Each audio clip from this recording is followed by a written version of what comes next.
So the process is, just to start at the very, very beginning, all of the bills are drafted by a team called the Legislative Service Bureau.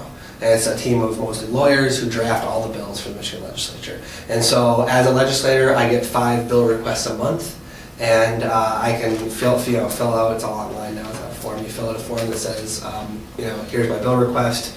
You give them as much information as you can about what section of law it ought to go in. But bill requests can range anything from, I think that we should have a bottle deposit on water. Yeah, just something real basic like that. Turn that down. I'm sorry. With something real basic like that, you just kind of throw an idea at them, all the way to I want to add the word "shall" into this particular statute in between these 2 words. So you can be real specific, you can be real general, and usually how long they take processing a request has something to do with how specific or general you are. Then what they'll do is they'll produce a draft, and they'll send you the draft and say, is this what you want? And you can either say, yes, please, that is what I want, or you can say, no, we need to do this, or that's not really what I meant, or hey, can I have a meeting, we need to talk about this.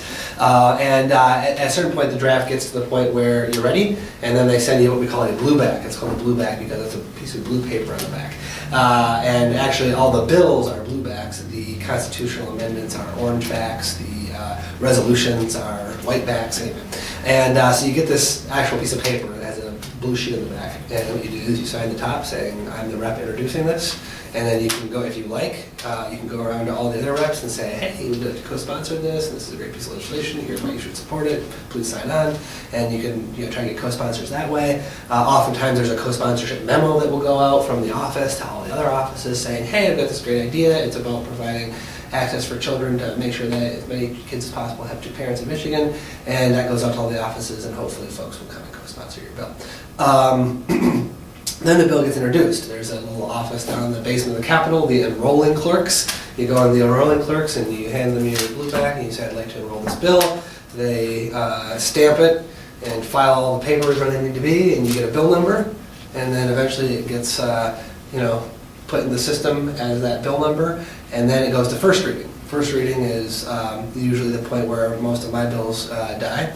And what happens at first reading is where usually the clerk of the House will read the bill. We'll just say, House Bill 4249 from Representative Irwin is referred to the committee, referred to the Judiciary Committee, and then that's that.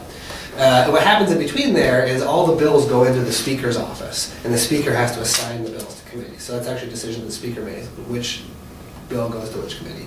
And usually there's supposed to be some sort of logical correspondence about the topic in the committee, and usually there is. So the Speaker signs it, then it gets on first reading, it gets read in first time, and then it goes to committee. Then the committee chair decides whether or not the bill gets a hearing.